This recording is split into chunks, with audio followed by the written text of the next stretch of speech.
Hello everybody and welcome to my first video on my new YouTube channel. I know you're all pretty confused. Why is FakeMews rebranding his YouTube? Nobody watched it to begin with, and now nobody is going to be able to find it. And you might be correct. You probably are correct. However, this was not my intention. It's just something that kind of ended up happening. So here's the story. My email associated with my old YouTube channel was my University of Alabama email. I use this for a lot of things. However, they've recently migrated from Google to Microsoft Outlook. And then when this happened, I tried logging into my YouTube account and YouTube's like, hey, you're not allowed to do this. You're not allowed to have fun with us anymore. I Googled, I searched, I tried to figure out ways to get my account back. I tried to access my account. And time after time, all we did is failed. Of course, trying is the first step to failure. So here we are. This video is going to be a unique pilot's guide. I'm going to be doing a pilot's guide for aggro magic, and I'm going to give you a warning. Last week I went 22 out of 25 with it, got 4th place, and normally I would make a pilot's guide. I would try to milk it for content, top 10 finish, look at how great I play this deck, but honestly, my feeling after playing the deck was I played terrible, I have no understanding of the deck, I don't get it. I don't get why it works. I don't understand how to pilot it correctly. That was my opinion. That's why I didn't make a video. Fast forward to this week. Currently, I'm filming this Saturday night, so things may have changed, and things probably will change very shortly. However, I'm currently 2nd overall with 21 out of 25. This might end up being my first ever back-to-back top 10 finish. Though I do have 3 consecutive top 11 finishes. Confusing all of you, but you know, one of those was an 11th place finish. So, I mean, can I keep saying that I don't know what I'm doing? The thing is I still don't feel like I have the flow of the deck.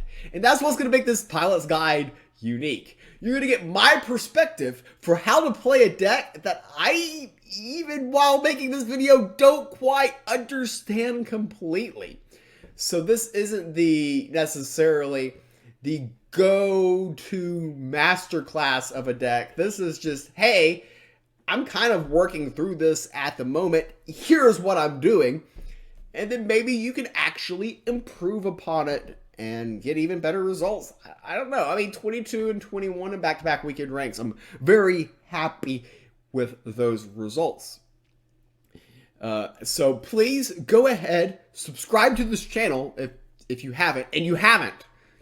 This is the first video, so subscribe.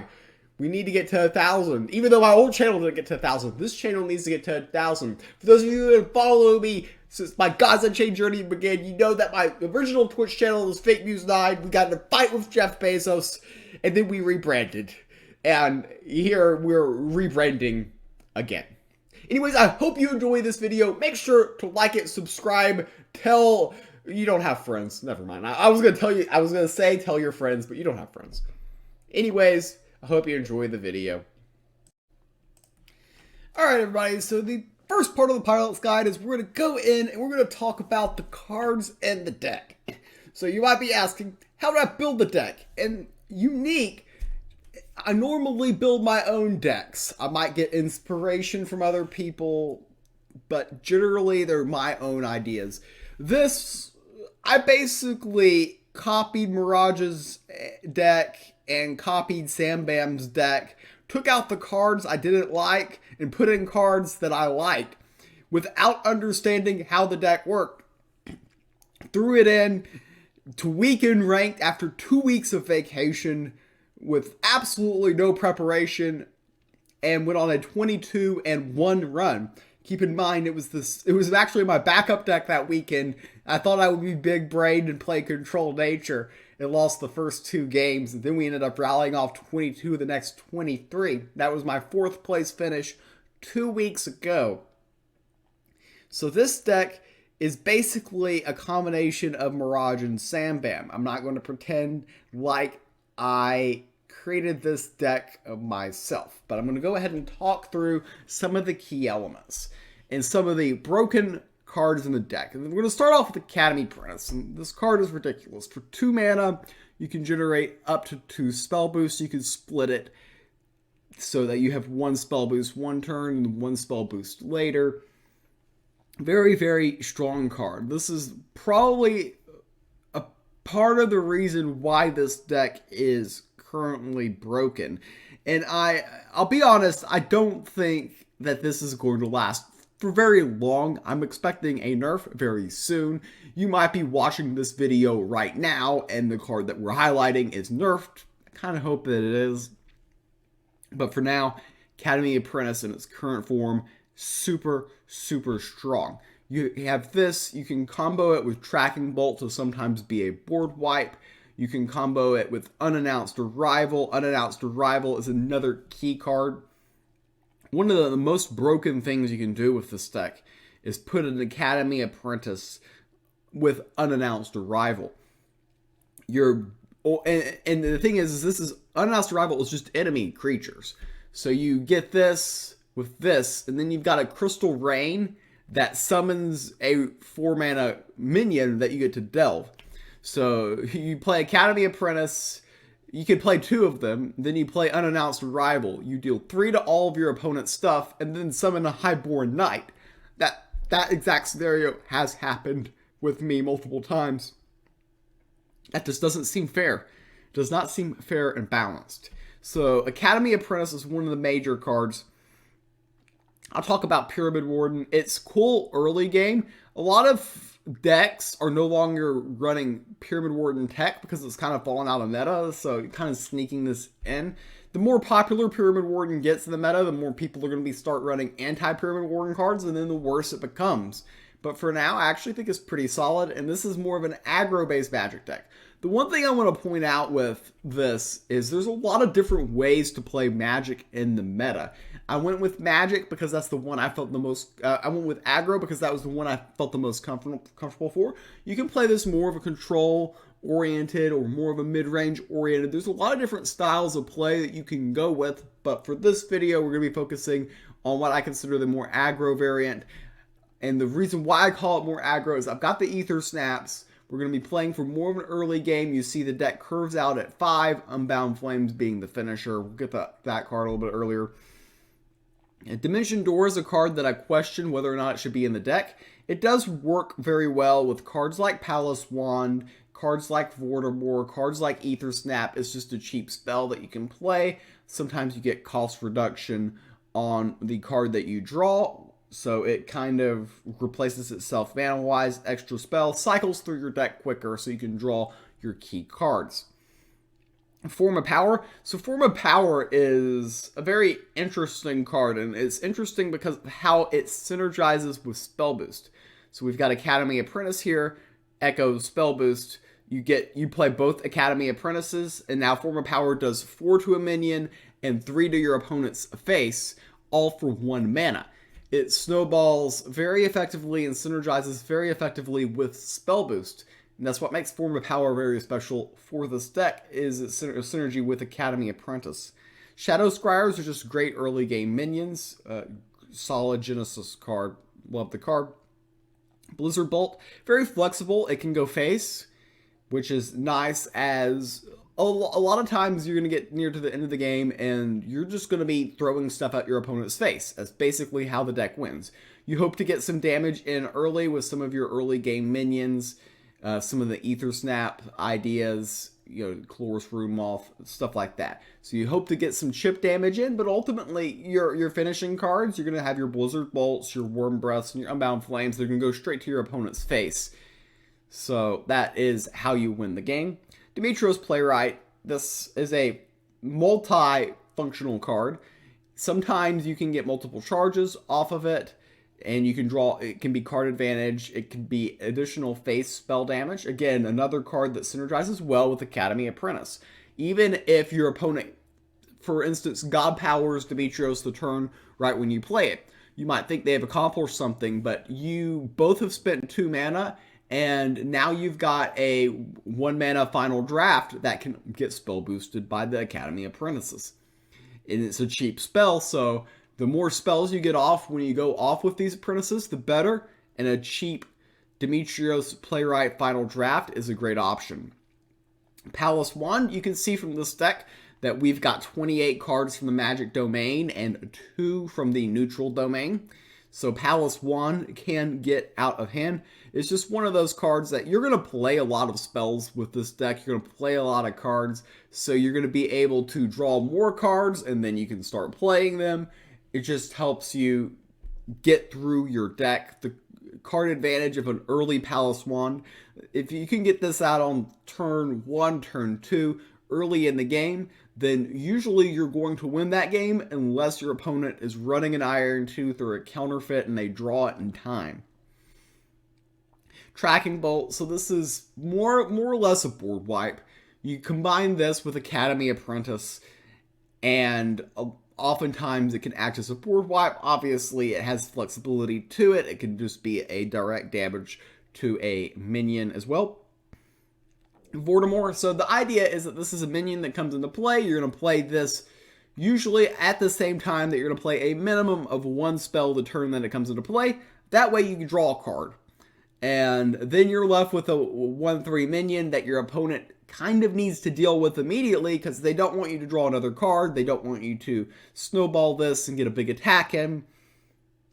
So it's a solid card. Overall, Ether Snap. Ether Snap, obviously, you want to combo spells with this card. And it's the general idea. It's kind of another win condition. A lot of decks struggle with it. I really like Ether Snap in the mirror. Because the 1/1s with Ward, it's just awkward to deal with. And usually they stick around for a couple of turns. Arcane Transcendent. So this is one of the tricky cards, and this is a card that I think I'm getting better at piloting the more that I play the deck. And the reason why I say this is you choose a spell from your hand and you reduce its cost by 2. So some of the best things to reduce are Unannounced Arrival. You get this down to 2 cost, and then play 2 Academy Apprentices. And the next thing you know, for 4 mana, you're delving a 4 mana creature and dealing 3 to all of your enemy minions for 4. So being able to reduce Unannounced Arrival is big. But the best thing to reduce with Arcane Transcendent is Unbound Flames. You reduce Unbound Flames to 3 mana. That means you can use the Empower for 5.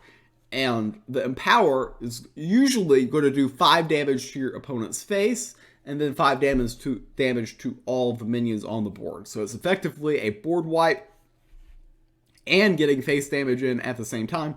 If your opponent has a minion that has more than 5 health, you can actually target that minion and deal an additional 5 damage. So that's the other way of playing it. So Arcane Transcendent, if you're able to reduce Unbound Flames with this, it's very, very effective. Rune Moth, this is a card that snowballs. Immediately you're going to get a card that's a random ruin. And the 0-cost ruins combo excellently with Ether Snap. So that's a key synergy in the deck. You're getting a minimum of 1 0-cost spell, which combos great with this. And if they can't kill this, then usually the snowball effect just wins you the game. This is one of those cards that you play, your opponent has to find a way to remove it.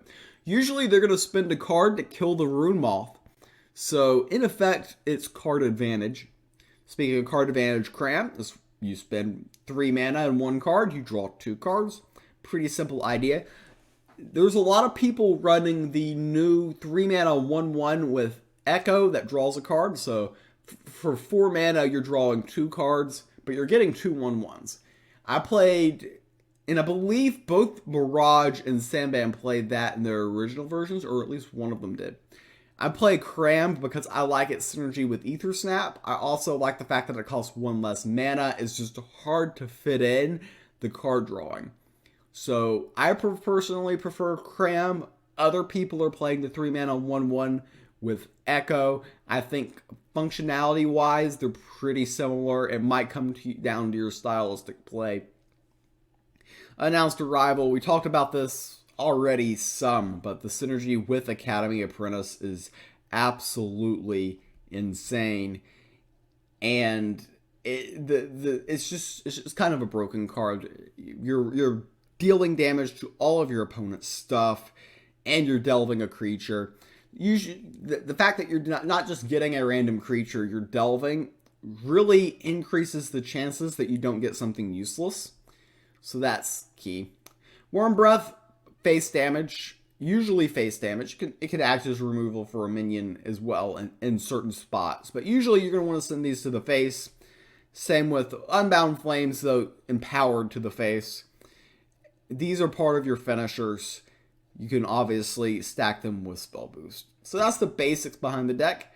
I have played 48 games with it and won 43 of them. That is a pretty decent win rate. Overall, people copying my deck have won 61.132075471698111% of their games. I did the mathematics right here for you. I was curious how people are copying it, but over a 61% win rate for people copying my list with a sample size of over 250 games for the people copying it, to me that's very impressive. So I think this is a good deck in the current meta. Is it the most precise build? Possibly not. Do I understand how to pilot it the best? Possibly not.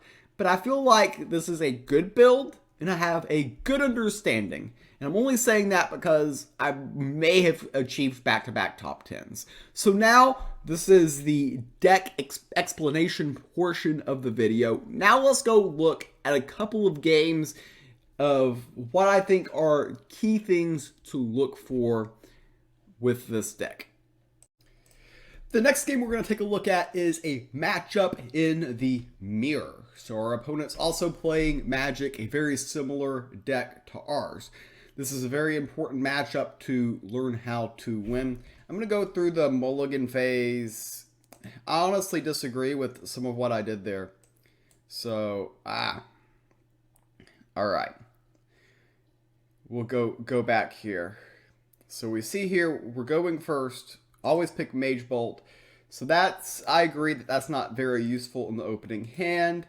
Probably don't need the Dimension Door or the Academy Apprentice, but we get Unannounced Arrival, and I don't know. You could argue that you toss that, because the Dimension Door at least cycles.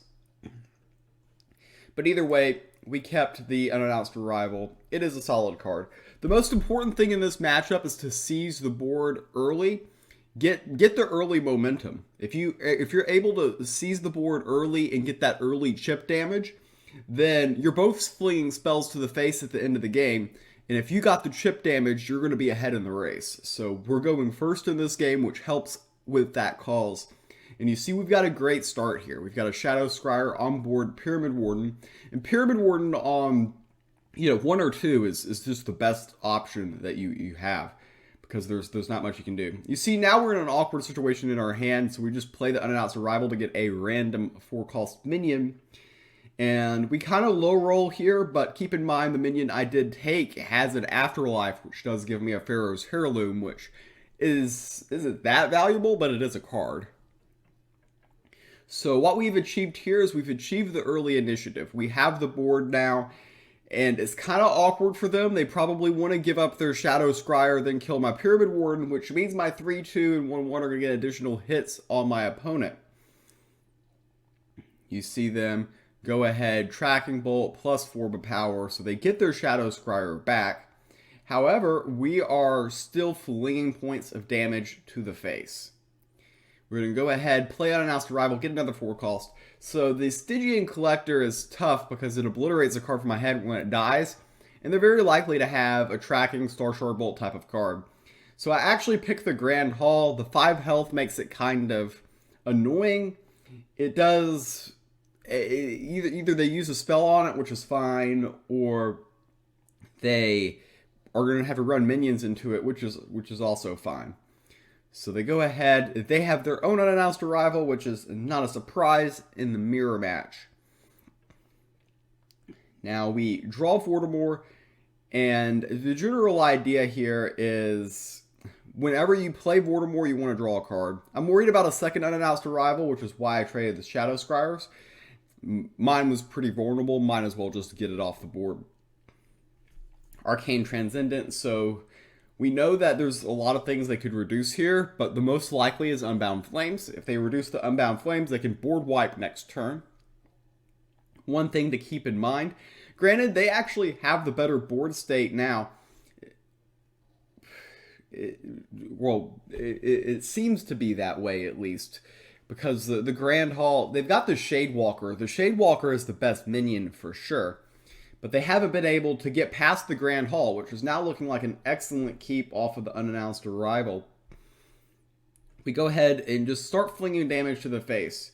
So they're at 13 after that Worm Breath and the attacks, and we can see we've got Unbound Flames, Worm Breath, and Blizzard Bolt, which equals 13 points of damage before you factor in Spell Boost, and we have the opportunity to Spell Boost a minimum of one of those spells. So we already know we've got enough for lethal. They go ahead, kill my Grand Hall, and they still have to deal with my board. They understand that they can't absorb additional points of damage, so they go ahead, wipe the board. We take the Rune of Life. Might should have taken it the turn prior, just to make sure that we've got lethal in 2 turns. So we can play Blizzard Bolt, Worm Breath, that's one line that puts them at 4, or we can play Spell Boost plus Unbound Flames, which puts them at 6. We go with this line. Honestly, either line is fine. It's still a 2-turn lethal. Our opponent here, they're going to desperately dig for cards. I mean, realistically, Magic doesn't have a way to stop you from lethal here. Some Magic decks can play Ancient Text, which would solve the situation. But, of course, we had lethal. Our opponent flashed the GGs before we played lethal, which means they knew the inevitable was coming.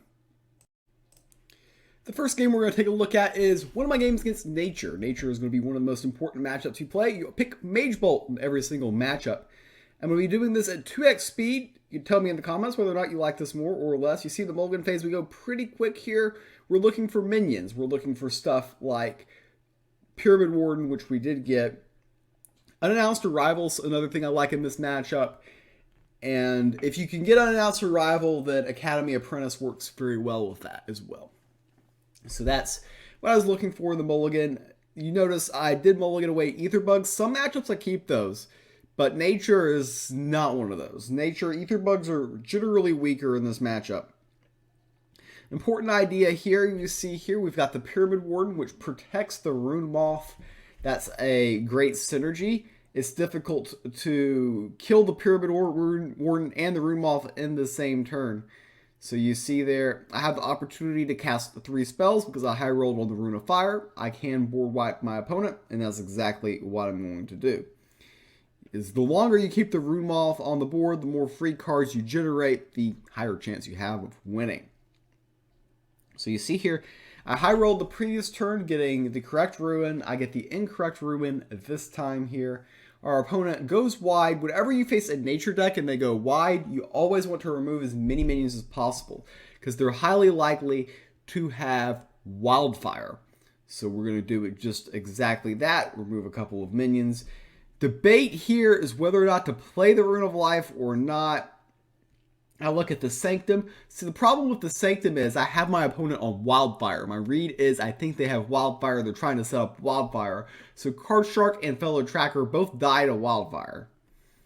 You see here our opponent attempts to hit with the Hog onto the Rune Moth, misses, then just plays Wildfire. So I was correct to not buy the Card Shark or the Fellow Tracker. So here, I've kind of stuck in an awkward position here. My hand is currently not very good. So all we could really do is remove the minion. I decide to play Fellow Tracker because I figure with the 1 wide board, I'm less concerned about Wildfire. If I can bait it so they don't have it later, I consider it good. Fellow Tracker might cause some issues. Of course, they have Staff of Roots. Fellow Tracker did end up doing 5 points of face damage, which is notable. We go ahead and remove their plant. We see the Arcane Transcendent reducing the Unbound Flames. That's a key general idea behind this deck. That is very nice, so we can play that earlier. Our opponent plays Falling Star and is going to go ahead and make the purchase for the Athenian Archer in the Sanctum. So they've got a 5 wide board. I can sit here, contemplate a tad bit. Do I really want to do it? But I do not want them to snowball that board. So we go ahead and blow up the world. We also know that in 2 turns, we can cast another Unbound Flames. And by blowing up the world, we pick up the Form of Power in the Sanctum. So we see our opponent. They play a Moonhound. They play War's Wake. So they're going to try to set up a wide-ish board. We don't have a great turn this turn, but we plan on playing Unbound Flames. Playing Ether Snap that turn wouldn't have really accomplished anything. Our opponent's big last gasp here. They go ahead with the Wildfire, but ultimately they're only able to get us down to 19, and everything dies to Unbound Flames, which is highly unfortunate for my opponent. We're going to go ahead and pick up the Vow of Champions. Our opponent already at 13, and you can see our hand right now. We've got a lot of burst in hand. They buy the Card Shark. They're just going to go as wide as possible. These nature decks come at you in waves, but now we're actually able to get value out of Ether Snap. Again, I don't consider this a great matchup for Ether Snap. We went ahead, see what we get off of Palace One. We get Demetrios, which wasn't a bad card here. But now we're just going to play as many spells as possible and kill as many things as possible. So yeah, our opponent decided that they did not like playing Gods Unchained at that point. Hello everybody, and thank you for watching my video on my Pilot's Guide of Magic. Aggro Magic in particular. If you want more games with this deck, I am going to be posting my top 4 finish from 2 weeks ago onto my new YouTube channel. Make sure you hit the subscribe button because you forgot to hit the subscribe button previously. This is a new YouTube channel. Even if you were subscribed to my old channel and got my old videos, nothing's going to be posted on that channel as mentioned earlier in this video. So make sure to hit the subscribe button and tell all the people that, oh, you don't know people, but tell people who you don't know to also subscribe. And that would be excellent. Try to get this up to 1,000 subscribers. We've got 0 right now, so I'm feeling pretty good about that. Anyways, I will be posting all of my top 10 unedited VODs onto that channel, which means that my weekend ranked this week also might be posted on this channel on Monday, so that would be more games that you can look at as well. Currently, as I finish filming this, I have fallen from 2 down to 4, but this is Sunday, so hopefully we stay in the top 10 and then we can have another top 10 memories. I'm trying to get that top 10 memories playlist filled up upon launch of the channel, though I'm not going to upload any of my old VODs or anything like that on the channel. My content from my original channel will stay there, but I have no way to log in and post to that channel, so you can unsubscribe from my old YouTube because I won't be posting there. Anyways, I hope you all have a great day. I plan to possibly post 1 to 2 times a week here, hoping to generate new content. I have no vacations planned. I have no life. So likely we're going to be having a lot more content posted to YouTube, this YouTube channel. So make sure you hit the subscribe button so you can see it when it is posted.